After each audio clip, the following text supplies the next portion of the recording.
कर रहे, तो क्या लोग भरोसा बिल्कुल किया था, तभी हमने चौधरी भूपेंद्र हुड्डा को पहला ऑफर दिया था। चौधरी भूपेंद्र हुड्डा हरियाणा के लिए दगाबाज निकले, तो इसमें मैं क्या कर सकता हूं? मैंने कहा कि उनका और मेरा एक दफे आमना सामना करवाओ। मैं इनफैक्ट कॉल रिकॉर्ड के साथ मेरी कब उनसे बात हुई, क्या बात हुई, और जिस दिन अगर वो कहेंगे कि वो सारे प्रूफ लेकर के मेरे सामने आओ, तो मैं वो एविडेंटली सारे प्रूफ चौधरी भूपेंद्र हुड्डा जो हरियाणा के 2 बार के चीफ मिनिस्टर हैं, उनके सामने डॉक्टर बांगड़ की कॉल रिकॉर्ड्स, क्योंकि उनके फोन से मेरी उनसे बातचीत हुई, वो सारे रखने को तैयार हूं। मानने तो सही, मगर जब भी मैं ये बात कहता हूं वो इस बात को समाप्त कर देते हैं, कोई और बात करो। यानी दाल में काला है, काला नहीं, दाल ही सारी काली है। ये खुलासा हाल कर दिया। 3 साल पहले मैंने बात बोली थी, 4 साल पहले मैंने ये बात बोली, गुड़गांव के अंदर प्रेस कॉन्फ्रेंस करके ये बात बोली। आपको नहीं पता चली होगी, बात अलग है। बहुत सारी चीजें हैं। एक उप मुख्यमंत्री रहते हुए भूपेंद्र हुड्डा कहते थे ये झुंझुना है, उस झुंझुने की ताकत को बता दिया कि हुड्डा को यह कहना पड़ा मैं 3-4 समाज से उप मुख्यमंत्री बनाऊंगा। उप मुख्यमंत्री की ताकत का इल्म करवा दिया हरियाणा के 2 बार रहे हुए मुख्यमंत्री को। इसलिए अभी तो 20% में यह हुआ है।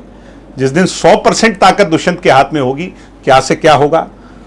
इसलिए हमें अभी संघर्ष के दौर से गुजरना है, फिर से संघर्ष की उस आग में तपना है और आगे जरूर बढ़ेंगे। कहा था कि आप लोग भाजपा के साथ मत जुड़िए, मेरे पास निर्दलीय नहीं है। इसका मतलब वो ये चाहते थे कि हम 15 साल से सरकार से बाहर थे, 5 साल और सत्ता से बाहर रहते, हमारा हाल कुलदीप बिश्नोई जैसा करना चाहते थे। तो कुलदीप बिश्नोई के साथ जो उन्होंने किया, दुष्यंत चौटाला इतना नासमझ नहीं है, मैच्योर पॉलिटिकल लीडर है, और उन्होंने अपनी मैच्योरिटी का ही प्रमाण दिया कि भूपेंद्र हुड्डा के ठुकराए जाने के बाद ऑफर हमने भारतीय जनता पार्टी से बातचीत की, और भारतीय जनता पार्टी ने जो ऑफर दिया था कि आपकी इन बातों को माना जाएगा, इसलिए ही हमने सहमति जताई। एक और महत्वपूर्ण सवाल है कि बीजेपी जिसको भी शामिल करती है, अमूमन चर्चा आके उसको कहा जाती है। आपने कुलदीप बिश्नोई का नाम लिया, कुलदीप बिश्नोई एक समय था 90 टिकटें बांटते थे। राजनीतिक तौर पर कोई किसी को नहीं खा सकता, ये गलतफहमी दूर करें।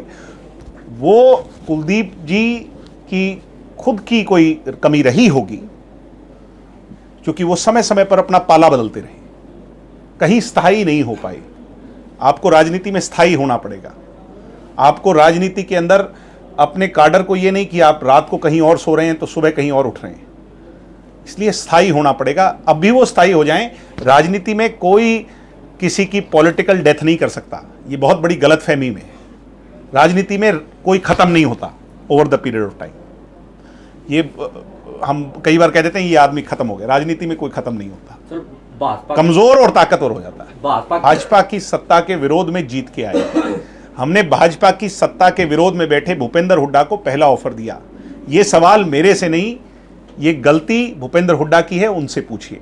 अगर उनके पास जवाब ही नहीं है इस बात का, मैं कहता हूं ऑन रिकॉर्ड, मैं चैलेंज देता हूं भूपेंद्र हुड्डा को, मेरे से बहुत बड़े हैं, मेरे दादा समान हैं, मैं उन्हें आदर के साथ चैलेंज देता हूं कि ऑन रिकॉर्ड आकर के कहिए कि दिग्विजय चौटाला से बात हुई या नहीं हुई।